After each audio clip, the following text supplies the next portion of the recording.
Story number 1. The White Lady of Union Cemetery. I should have known better than to come back. There's something about Easton, Connecticut, that gets under your skin. Maybe it's the way the wind howls across the empty fields in the winter. Or the quiet, the kind of quiet that presses in on you like a heavy weight, making every sound, even your own breathing, feel like an intrusion. Or maybe it's the cemetery itself. The Union Cemetery.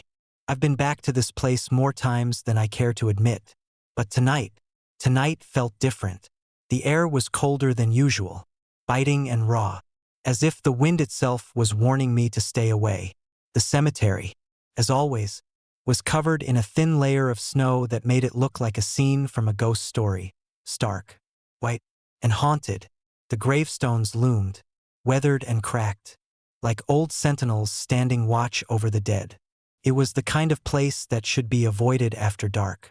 But something had drawn me back. The story, the one everyone whispers about, is simple enough. There's a woman, the White Lady. She's been seen here for as long as anyone can remember, drifting between the graves, her long white dress trailing behind her like a veil of mist. But the thing about her, the thing that makes this more than just a ghost story, is that she's not like other ghosts. She's real. She's a presence that you can feel before you see her, a chill that runs through the air, a sadness that settles into your bones long before the first glimpse of her appears. I wasn't expecting to see her tonight. I told myself I wasn't, but I was lying. It's always there, that quiet pull, that gnawing feeling at the back of your mind. So, here I was again, standing at the edge of Union Cemetery, the shadows stretching long over the snow, the air thick with the smell of decay and cold earth. It's funny, isn't it? How we always think we're immune to these things. We tell ourselves that it's all just superstition, just stories passed down through the generations to scare kids. But when you stand there, in the dead of winter, with nothing but the howling wind and the weight of history pressing in on you, you start to wonder. The first time I saw her was years ago. I had just started working as a night guard at the cemetery. It was supposed to be a quiet job. Walk the grounds, check the locks on the gates, make sure nobody was trying to break in. Simple stuff. But after a few weeks, things started to feel off. It began with the noises. At first, I thought it was just the wind. But the wind doesn't cry. The wind doesn't whisper your name in the dead of night, or make the ground tremble beneath your feet. It started as soft footsteps in the snow, barely audible, just enough to make you look over your shoulder. Then it became more insistent, a woman's voice calling out in the distance, faint, almost lost in the wind. You'd tell yourself it was just an animal or the creaking of the trees, but deep down, you knew it wasn't. And then, one night, she appeared. It was past midnight, and the cemetery was as quiet as ever. Blanketed in snow, I was walking the perimeter, flashlight in hand, my breath fogging the cold air. That's when I saw her. At first, I thought it was a trick of the light, maybe a reflection off one of the gravestones. But as I looked closer, my heart stopped. There she was, standing in the middle of the cemetery, her long white gown flowing behind her like a ghostly mist. Her face was pale, almost ethereal, framed by dark hair that moved in the wind. Though the rest of her remained still. She didn't move. She didn't speak. But I could feel her eyes on me, even from across the field. And I felt that cold, that bone-deep, soul-freezing cold that seemed to come from her, surrounding her, as if she were made of winter itself. I wanted to move, to run, to get out of there and never look back. But my feet were frozen. My body locked in place by something beyond fear, something primal. I couldn't tear my eyes away from her. I don't know how long I stood there, staring at her. Minutes? Hours? Time doesn't work the same way when you're staring into the face of something that shouldn't exist. But eventually, she vanished. One moment she was there, and the next, the graveyard was empty again. I didn't sleep that night. I didn't sleep for weeks after that. Haunted by the image of the White Lady, drifting between the graves, lost and searching for something I couldn't understand. I didn't tell anyone at first. Couldn't. Who would believe me? The old-timers at the bar. The ones who've lived in Easton their whole lives. They have their own theories. Some say she's the spirit of a woman who died long ago, a victim of some tragic accident. Others say she was a woman who was buried alive, and now she's condemned to walk the cemetery for eternity, searching for a way out. But whatever the truth is, one thing is clear: the White Lady is real, and once you see her, you're never truly free of her. I've tried to leave. I've tried to walk away from Union Cemetery, from Easton, from the chill that seeps into your bones. But it's always there, waiting for me, following me in the quiet moments of the night. I hear her whispers. I feel her cold breath on the back of my neck. I've tried to move, tried to put the miles between us. But the White Lady is patient. She's waited this long. She can wait longer. And now, tonight, I'm standing here again, in the cemetery, alone. The wind cuts through me like a blade, and I hear the first whispers, soft and faint, almost drowned out by the howling of the wind. But then, the sound grows clearer. I can hear the faint cry, the weeping, like a soul in torment. I turn, and there she is again, standing between the gravestones, her face pale and lost, her eyes searching, pleading. This time, I don't wait. I don't freeze. I run.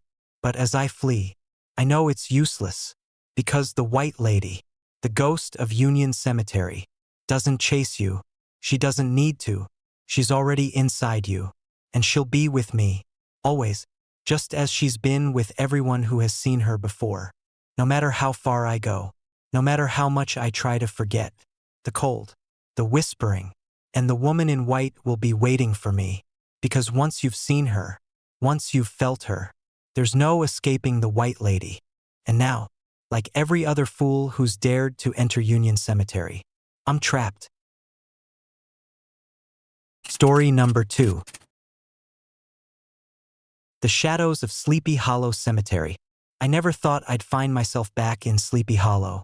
If you had told me a year ago that I would be standing in the middle of Sleepy Hollow Cemetery, on a bitter winter night, staring at the shadows that haunt the old graves, I would have laughed it off as some tall tale.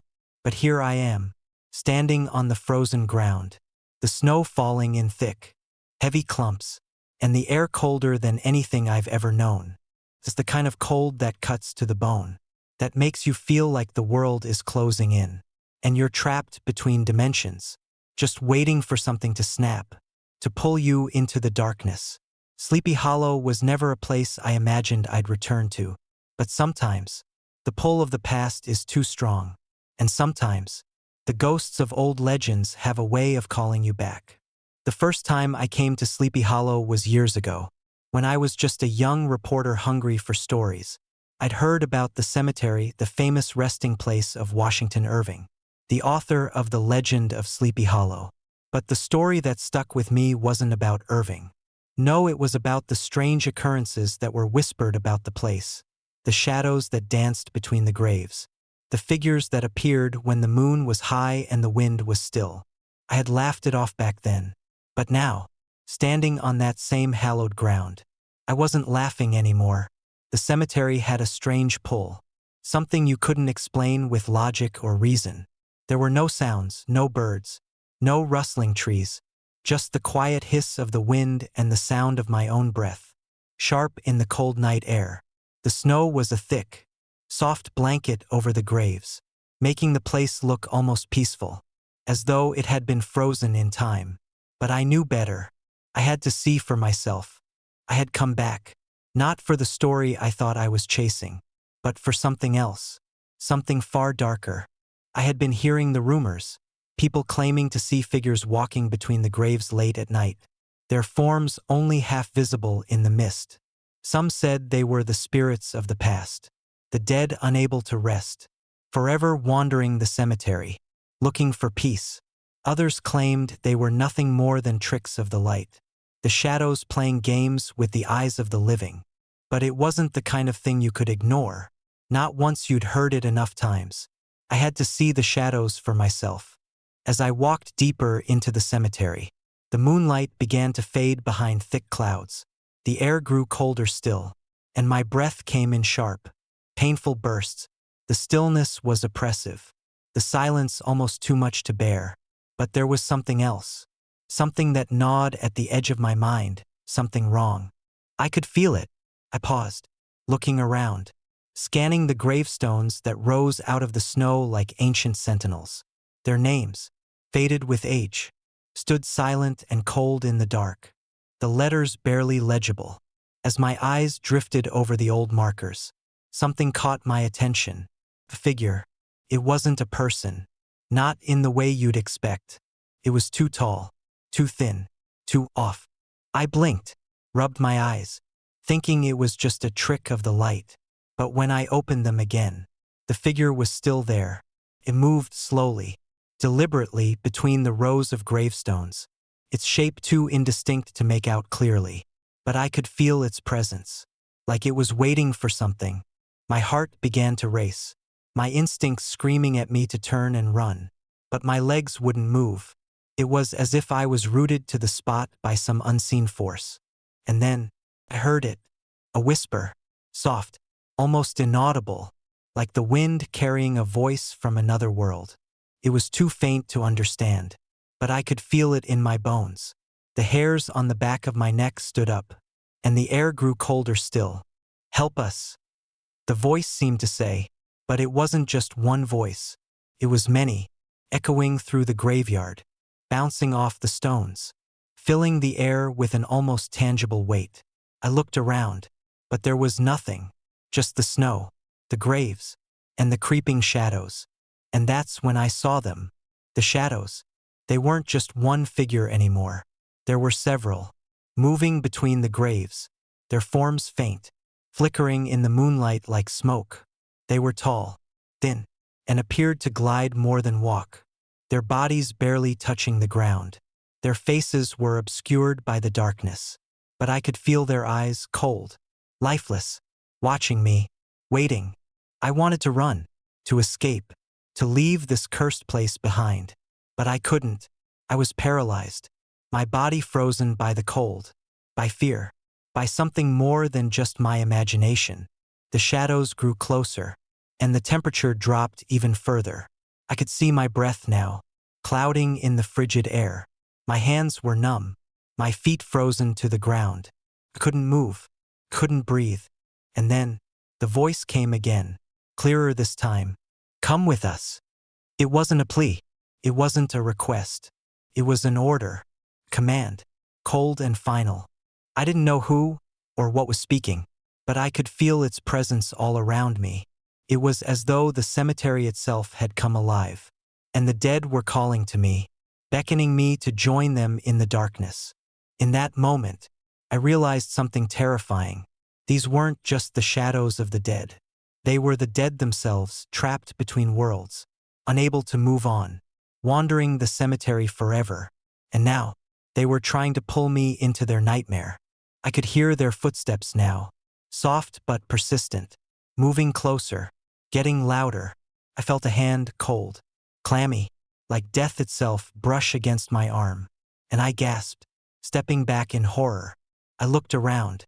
The shadows were closing in, their forms now visible, long, elongated limbs, hollow eyes, and mouths that seemed to stretch open unnaturally wide.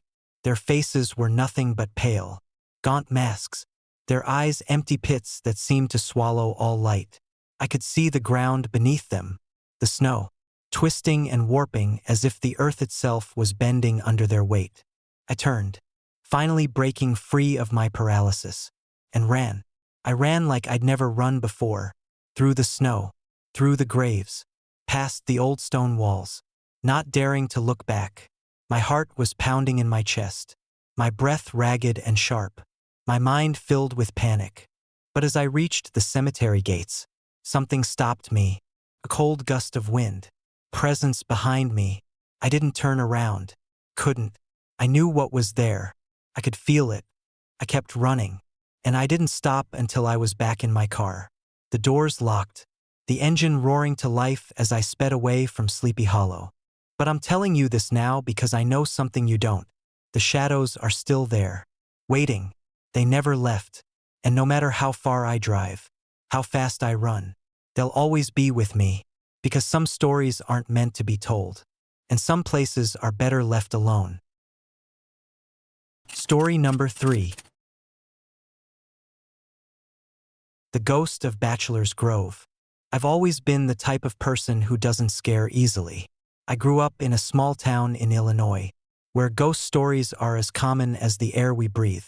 And, like most people, I thought they were just that, stories.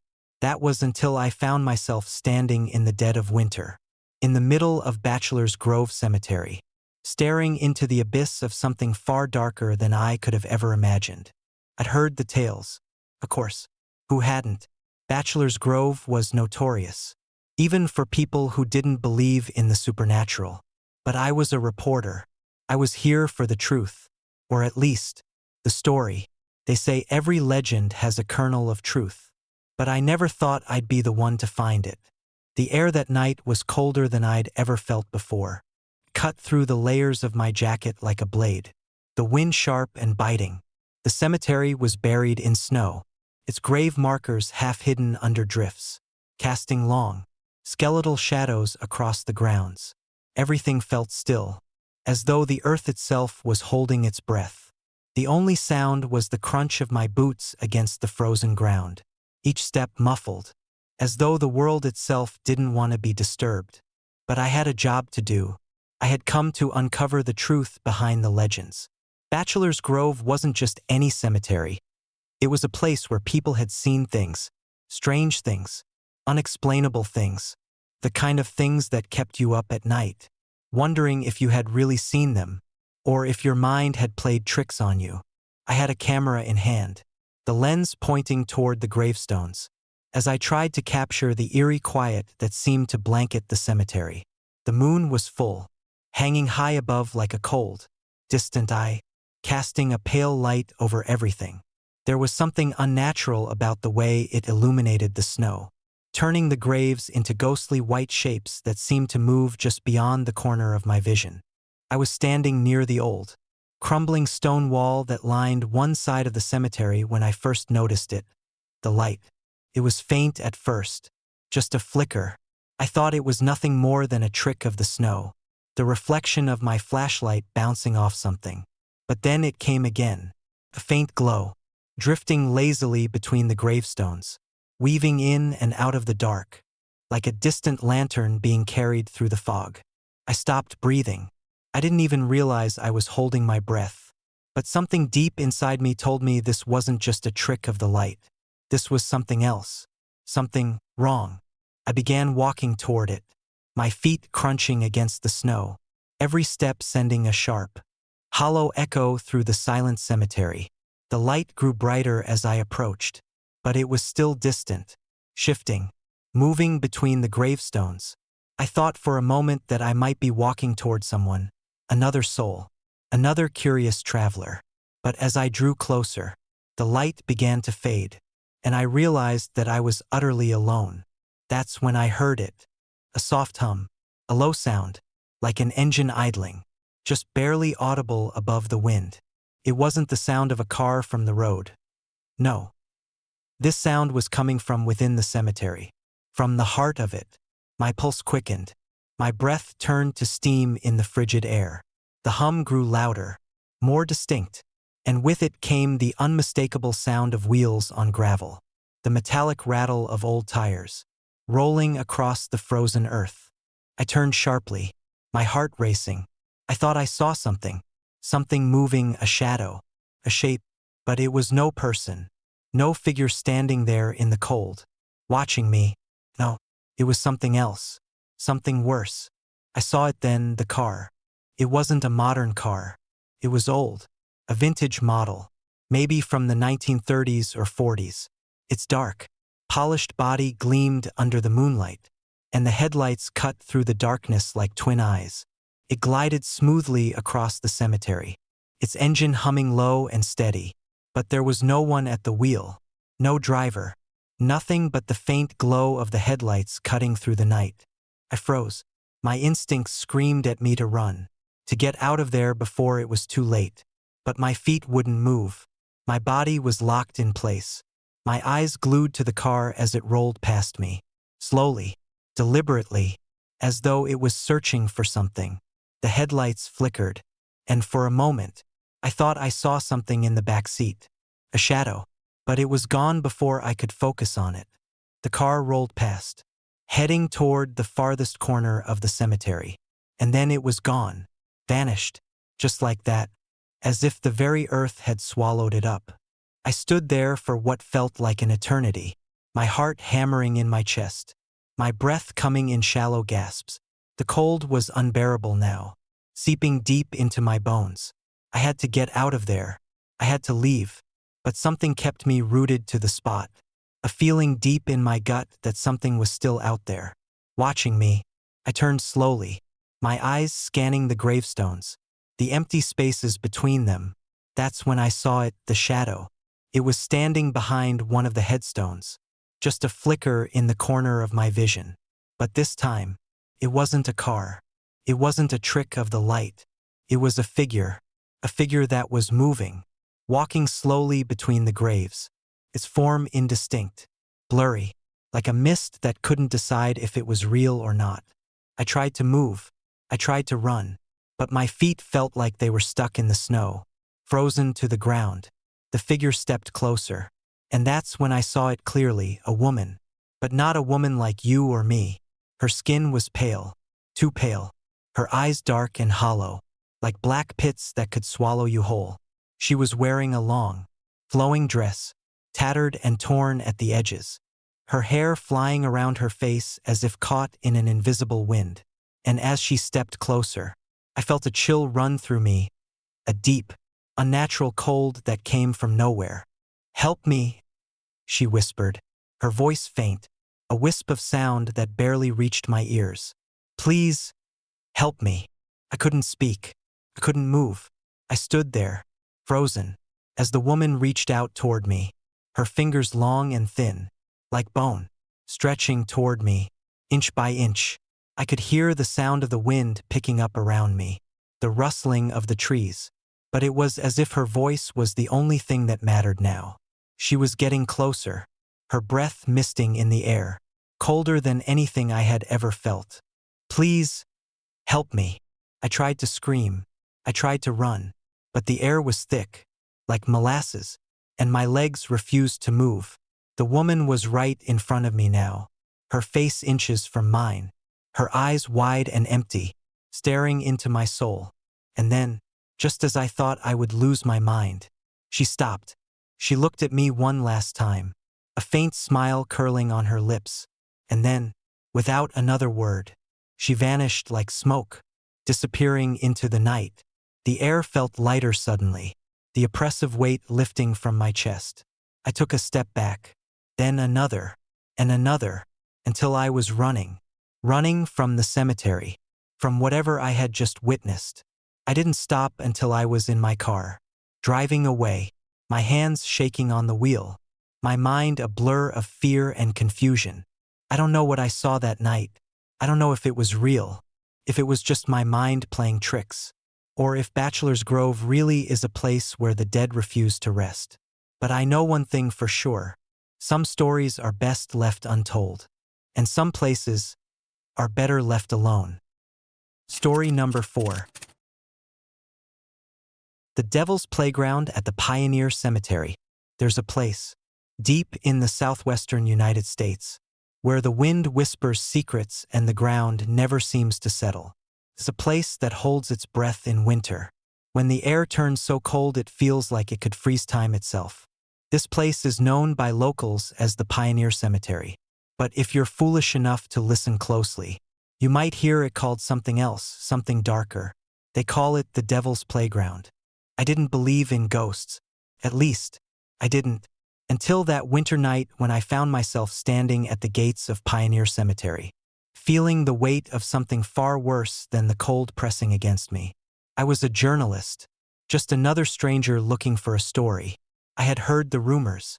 Of course, the stories of the laughing children, the ghostly playground, the spirits that played in the snow. At first, I thought it was just one of those urban legends that seem to populate every town in America. But when you're standing at the entrance of a cemetery at midnight, with nothing but the howling wind and the eerie quiet surrounding you, those rumors start to feel like more than just stories. I didn't have a choice. The cemetery had been quiet for years, abandoned except for the occasional visitor. And I, like every other fool who had heard the stories, was drawn to it. But I wasn't prepared for what awaited me that night. It was just after midnight when I first heard it. The snow was thick on the ground, covering the gravestones in a thick, oppressive blanket. There were no footprints in the snow, none that I could see. The only sounds were the creaking of the trees in the wind and the crunch of my boots against the ice. I could feel my breath, hot against the cold air, rising in little puffs before it disappeared into the night. My heart was pounding, but I told myself it was just nerves, just the chill of being out here alone, with nothing but stories and the dark to keep me company. That's when I heard it. A soft sound, faint at first, like a giggle, carried on the wind. I stopped dead in my tracks. The sound was so out of place, so unnatural in the dead silence of the cemetery. I couldn't tell if it was coming from a child, or if it was something worse, something that made the hairs on the back of my neck stand up straight. I looked around, but the cemetery was still. The snow was undisturbed. The gravestones lined up in their neat rows, their names barely visible under the icy coating. But there it was again, a laugh. Louder this time. It echoed through the trees, ringing in my ears. It sounded like a child, but there was something wrong with it, something off. It wasn't the innocent laugh of a kid at play. It was hollow, distorted, like it was coming from deep inside the earth, from some place that had no right to be. I took a step forward, then another, trying to follow the sound. I don't know why I did it. Maybe I was just curious.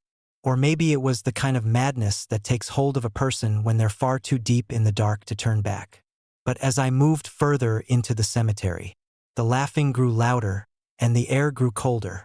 The wind whipped around me, biting into my skin, as if the world itself was trying to push me out. And that's when I saw it.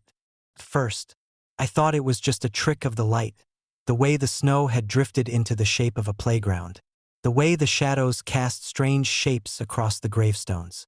But as I walked closer, I realized it wasn't the snow at all.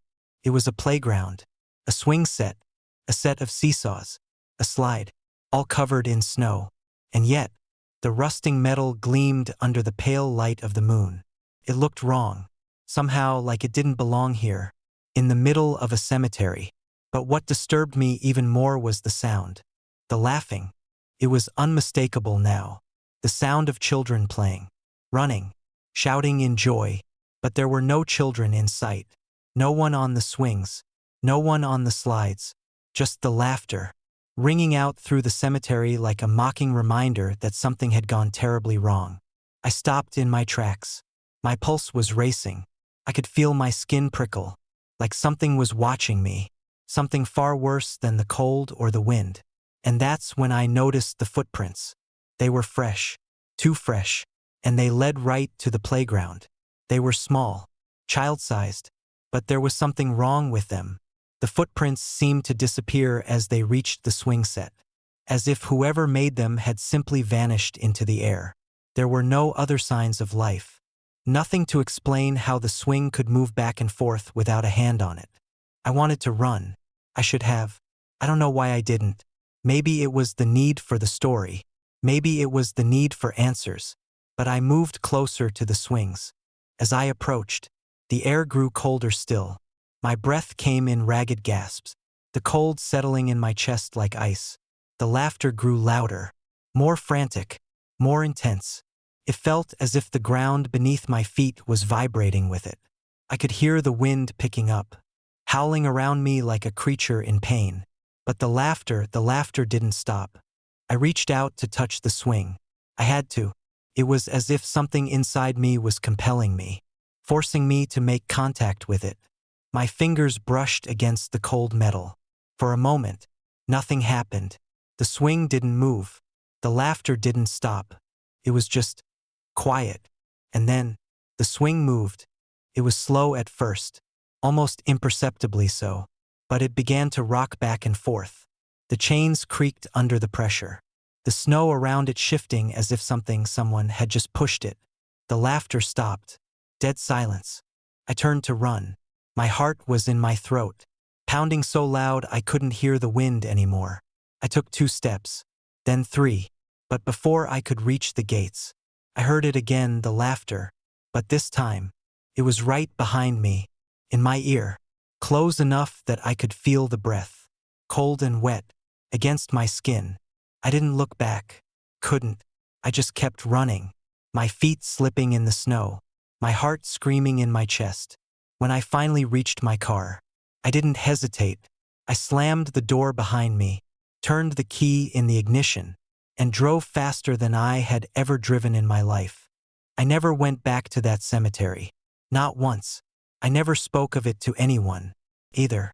But the memory, the sound of those laughing children, the cold breath on my neck, the ghostly playground standing in the middle of the snow, it never left me.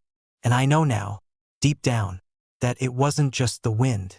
It was them, the children who never left, the souls who couldn't find peace, the ones who played at the devil's playground, waiting for the next soul to wander too close, waiting for the next fool to come looking for answers. If you ever find yourself driving through the southwestern United States, and you see a cemetery covered in snow, be careful. Don't stop. Don't look too closely at the swings or the footprints in the snow, because the laughter you hear isn't from children at play. It's from the dead. Story number 5. The Resurrection Cemetery. It was a night just like any other. At least, that's how I'd like to remember it. You know, the kind cold and biting. The kind of winter night where you can almost feel the air press against your skin, and your breath hangs in the air like smoke. It was late, too late to be out on the road. But I had no choice. Life had a way of pushing you into the dark corners of the world when you least expected it. I had driven down this stretch of road 100 times. But tonight something felt different. Something felt off. I'd heard the stories. Of course, everyone in Chicago had. The Resurrection Cemetery and the girl they called Resurrection Mary. The ghost. The hitchhiker. The story had been told so many times that it felt like it was part of the city's bones. But I didn't believe in ghosts. I didn't believe in any of it. Not until I saw her. I had just finished a long shift at the factory and decided to cut through the outskirts of the city to get home. The route was familiar, quiet, desolate, especially at night. The kind of road that made you feel like you were driving through a forgotten dream. The streetlights were few, casting weak pools of yellow light onto the snow-covered ground. The car's tires crunched through the icy asphalt, and the silence was oppressive, like the world itself was holding its breath. That's when I saw her. At first, it was just a flash of white, a figure standing by the side of the road. I barely noticed her. There's nothing remarkable about seeing someone on the side of the road late at night. People break down, need help, whatever. But then, something about the figure caught my eye. She was standing still, perfectly still, almost unnaturally so, like a statue. I slowed the car, my headlights illuminating the figure. She was young, maybe in her 20s, dressed in an old-fashioned white coat, the kind you don't see much anymore, and a long white dress that flowed down past her knees, a dress that looked out of place for this time of year, for this time of night, for this time of everything. The wind wasn't moving her, not even a little. Her hair, blonde and shiny, hung in long waves, framing a face that seemed to glow, like she was lit from within. I didn't know why, but I pulled the car over. She didn't speak as I rolled down the window, just stood there, her eyes locked on mine. There was something in those eyes, something that made my chest tighten. They were wide, almost unnaturally so, and her pupils were large and dark, like she hadn't seen sunlight in years. But still, I didn't believe in ghosts. I didn't believe in any of this. Maybe she was just some girl who needed a ride. Some kid who got lost or had nowhere to go. "Hey, need a ride?"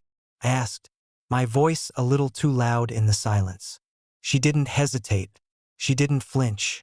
She just stepped forward, her white dress brushing the ground, and slid into the passenger seat without a word. "Where to?" I asked, trying to shake off the sense of unease creeping over me. She didn't say anything at first, just stared out the window, her face cold, distant, the kind of cold that only comes when you're in the presence of something otherworldly. But then, after a long pause, she finally spoke. Her voice was soft, almost musical, but there was something strange about it, a hollow echo, like it didn't come from a living being. "Take me home," she said. "To the cemetery." I looked over at her. "The cemetery?" I repeated, almost stupidly. "You want me to take you to the cemetery at this time of night?" She didn't look at me. She just nodded.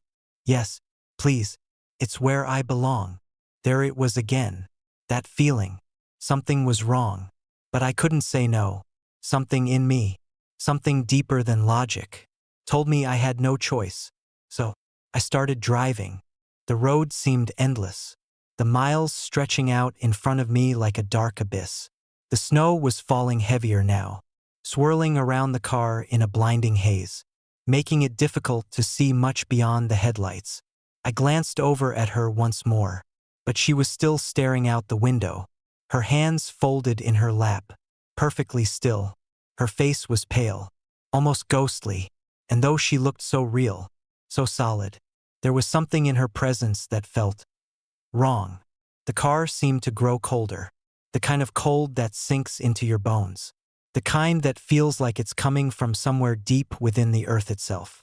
I couldn't shake the feeling that something was watching me, something unseen, but I kept my eyes on the road. The cemetery came into view, looming out of the darkness like a great, yawning mouth. I could just make out the silhouette of the iron gates in the distance, a place I'd passed hundreds of times without ever giving it a second thought. But tonight was different. Tonight felt like the gates were calling me, like they were waiting for something, or someone, to arrive. I pulled up to the gates, stopping just before the entrance. The car's engine sputtered a little, as if even it didn't want to go any farther. I turned to look at her, but she was already gone. Just gone. The seat next to me was empty, the door still shut, but the seatbelt was unlatched. There was no sound, no sign of movement, nothing. And then, the cold. It hit me all at once, like a slap in the face. It wasn't the kind of cold you feel when the winter winds bite at your skin. It was a deeper, colder chill, the kind that comes when something from beyond this world brushes up against you. I shivered uncontrollably, my breath coming in sharp, jagged gasps. I looked back at the cemetery gates, and there, standing just inside the entrance, was her figure. She was facing me, her long white dress glowing in the moonlight, her head tilted slightly, and though I couldn't see her eyes from this distance, I knew she was looking directly at me. Her lips parted, and though I couldn't hear the words, I knew what she was saying. "Help me." Before I could react, the figure disappeared into the dark depths of the cemetery. Gone. Just like that. I didn't waste any time. I slammed the car into reverse and sped out of there, my heart pounding in my chest. The road was a blur, the cemetery a shadow in my rearview mirror, and I didn't look back until I was miles away. The next morning, I woke up to the news. A body had been discovered near the Resurrection Cemetery. A young woman, her white dress stained with blood. She had been killed in a hit-and-run accident decades ago. They said she had been walking along the road when a car struck her, and no one ever found the driver. But the people of Chicago knew better. They had heard the stories, seen the ghostly figure by the side of the road, the hitchhiker who would appear on cold winter nights, only to vanish without a trace. That's when I understood. Resurrection Mary wasn't just a ghost. She was a warning, a reminder that some things, no matter how hard we try to forget, never leave, and that some things are better left alone. Story number 6. The Cemeteries of New Orleans. If you ever find yourself wandering the streets of New Orleans on a cold winter night, don't make the mistake of visiting the cemeteries. I can tell you from experience that the place has a way of grabbing hold of you, pulling you into its depths like an old, forgotten memory you wish you could erase. But even now, after all these years, I can still feel the chill in my bones when I think back on that night, because the dead in New Orleans never sleep. I didn't believe it at first. Hell, I didn't even believe the stories. Ghosts, spirits, things that go bump in the night. Those were the things you hear about when you live in a place like this. New Orleans is famous for its supernatural history, its connection to the occult, its tales of voodoo, and its haunted cemeteries, like Lafayette Cemetery and St. Louis No. 1. The city itself is an old thing, built on centuries of death and decay, a place where the dead don't rest easy. But it wasn't until I walked through Lafayette Cemetery on a frigid December night that I truly understood. I remember the day I arrived in New Orleans. It was winter, and the cold had a bite to it, sharp, like the teeth of some unseen predator. The kind of cold that made your breath fog up in front of you and made the world feel just a little bit smaller, like you were walking through a forgotten dream. I'd been told about the cemeteries. Hell, I'd heard all the stories. They say the souls in New Orleans never leave, that they linger in the shadows, stuck between this world and the next. I never put much stock in any of it until I met the man who changed everything. His name was Benjamin, a tour guide who seemed as out of place as the ghosts he spoke of. He was a tall man with a deep, gravelly voice, the kind you expect from someone who's seen a lot in their time. His eyes, though, were the most unsettling part of him. There was a darkness in them, a deep, impenetrable blackness that seemed to swallow the light around him. He looked at me like he could see through my skin, right down to the marrow in my bones. He spoke about the cemetery as though it had a life of its own, a pulse that throbbed beneath the ground, the very soil alive with the memories of the dead. "We go in after dark," he told me, his voice low, "because that's when they come out. You don't want to see them in the daytime.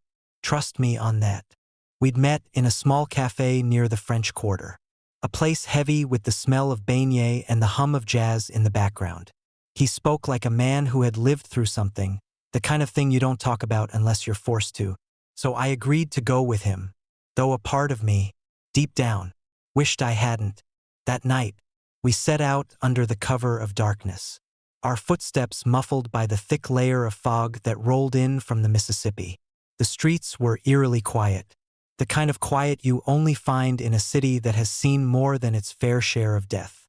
New Orleans has always had a way of feeling haunted, but tonight, the weight of it was unbearable.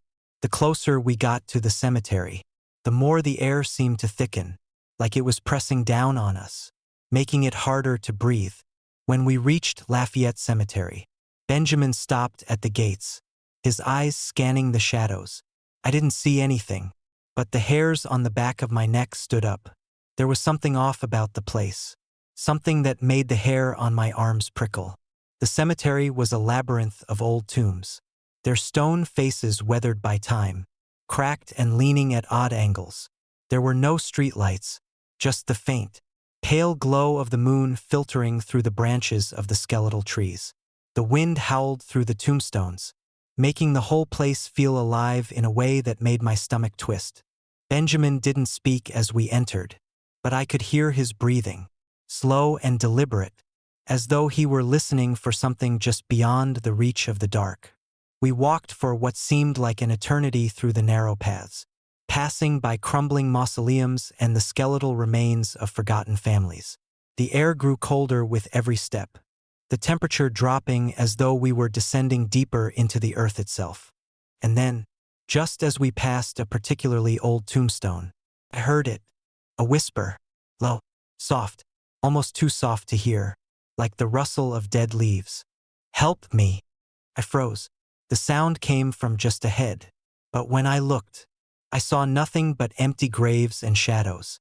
Benjamin had stopped too, his back straight and his face pale, though his expression remained unreadable. "It's them," he said, his voice tight. "They know you're here." I didn't need to ask who they were. We kept walking. But now the whispers were everywhere, coming from behind tombstones, from the cracks in the ground, from the very air itself. And then I saw it. A figure, just a silhouette at first, standing motionless between two mausoleums, bathed in the faint moonlight. The figure was tall and slender. A man or a woman, couldn't tell. But what I could tell was that it wasn't quite right. Its edges were blurry, like it was being pulled out of focus, as if it were shifting between worlds. I took a step toward it, my heart pounding in my chest. Benjamin grabbed my arm and pulled me back. "Don't get too close," he whispered urgently. "They'll take you if you let them." But it was too late. I was already drawn to it, my legs moving on their own, as if the shadow were pulling me in. And then, as I reached out, the figure turned, revealing a face. No, not a face, a skull. A skull with hollow eyes that seemed to burn with an unearthly fire. I stumbled back, my breath coming in ragged gasps. Benjamin was right beside me now, dragging me away from the figure that was still staring, unblinking, into my soul. "It's too late," he murmured, his voice low. "Once they've seen you, you belong to them." We didn't run. We couldn't. It was like the cemetery itself had wrapped its cold fingers around our ankles, holding us in place. The whispers were louder now, a cacophony of voices all around us, all saying the same thing. "Help me, help me, help me." I looked around, my chest tight with fear. But the cemetery was empty. There were no other figures, no more shadows, just the tombstones, the cracked marble, and the crushing silence. Benjamin's grip on my arm tightened. "We need to leave, now." But when we tried to leave, the cemetery itself seemed to change. The paths twisted, the tombs shifted, and the air grew thick with the scent of decay. It was as if the very ground beneath our feet was alive, changing, moving to keep us there. And then, as quickly as it had begun, the whispers stopped. The air grew still, and I realized, with a jolt of panic, that we weren't alone. The shadow was gone, but something worse had taken its place. A figure, tall and hunched, with arms that stretched out like long, skeletal fingers, reached out from the darkness. And in that moment, I knew we weren't leaving. Benjamin didn't have time to scream. I don't know how I made it out of the cemetery. I don't remember running, but somehow, I found myself back on the streets of New Orleans, gasping for air, my heart racing. But when I looked behind me, the cemetery was still there, silent and still, as if nothing had happened. That was the last time I visited the cemeteries of New Orleans. Some doors should never be opened. Some stories should never be told. And some things should never be seen. Story number 7. The Haunted Cemetery of Stull, Kansas. There are places in the world that are cursed by time, by tragedy, by things too dark to be spoken of in the light of day. Stull, Kansas, is one such place. The cemetery at the edge of this quiet, forgotten town has always been a place of whisper and shadow. People in the area avoid it, keeping their distance like a wound no one wants to touch. But I couldn't resist. And as I sit here now, watching the snow fall over this cursed ground, I realize that some doors should never be opened. Some places should remain untouched. But curiosity is a powerful thing. Pulls at you. It lures you in like a moth to a flame. And when the flame burns, you're left with nothing but ashes and memories you wish you could forget. I'm getting ahead of myself, though. I should start at the beginning. It was December when I first arrived in Stull, a place I had only heard about in hushed tones. The stories, of course, were all the same: whispers in the night, rumors in the local bar, fragments of forgotten history that no one dared to speak aloud. The cemetery in Stull, they said, was one of the 7 gates to hell. The locals called it a curse, a place where the line between the living and the dead was thin, a place where the darkness could crawl through the cracks. They said that on certain nights, when the wind howled through the barren trees and the moon hung low in the sky, You could hear the devil himself laugh. I didn't believe them. Of course, I didn't. Who could? Ghost stories are a dime a dozen in small towns like Stull, Kansas. But that didn't stop the curiosity from gnawing at me, eating away at the back of my mind like some insidious little parasite. I arrived on the outskirts of town with nothing but the cold air biting at my skin and the promise of something real. Something I could see with my own eyes. The old cemetery sat at the top of a hill, overlooked by a crumbling church that looked as though it had been abandoned for centuries. The town itself was barely more than a handful of buildings, most of them empty and falling apart. The people, what few there were, kept to themselves. There was no mention of the cemetery in the town's faded brochures. No one seemed willing to even acknowledge it, as though by speaking of it, they might summon something they didn't understand, something that had been better left buried. I parked my car at the edge of the road, a worn path that led up to the cemetery gates. The gate was rusted and barely hanging on its hinges, like an old skeleton that had long ago given up on keeping watch. I felt the first shiver run down my spine as I walked up the path, the snow crunching beneath my boots. The air was thick with silence, the kind of quiet that presses in on you, makes you feel like you're not alone, like there's something just out of sight, something watching, waiting. When I reached the gate, I hesitated. I had heard the stories, of course, but there was still a part of me that didn't want to believe them, still a part of me that thought it was all nonsense. But as I reached out and pushed the gate open, I felt something shift, something cold, a chill that crawled up my spine and spread like ice through my veins. Inside the cemetery, the air was even colder. The tombstones were worn and cracked, leaning at odd angles like the twisted memories of those long buried beneath them. The wind was harsh now, slicing through the trees and carrying with it the faintest whisper of something. I couldn't make out the words, but the sound made my blood run cold. It was like a breath, a low, steady exhale that didn't belong to any living thing. I stood there for a moment, unsure whether I should turn back. But then I heard it again, footsteps, faint and quick, crunching in the snow behind me. I spun around, but there was no one there, nothing but the shadows dancing between the graves. "Hello," I called out, my voice trembling more than I'd like to admit. But the wind swallowed my words, leaving nothing but an oppressive, heavy silence in its wake. I didn't turn back. Instead, I kept walking, further into the cemetery, past the old graves, the ones with names forgotten by time. The further I walked, the more the air seemed to thicken. It was harder to breathe, harder to think. I felt like I was being pulled deeper, as though the very ground beneath me was trying to swallow me whole. And then I saw it. At the far end of the cemetery stood an old stone chapel, half collapsed and covered in ivy. The doors were ajar, as though inviting me in. But it wasn't the chapel that caught my eye. It was the figure standing in front of it.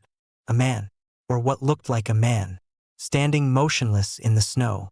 His face was obscured by a tattered cloak, but I could feel his eyes on me, even from this distance.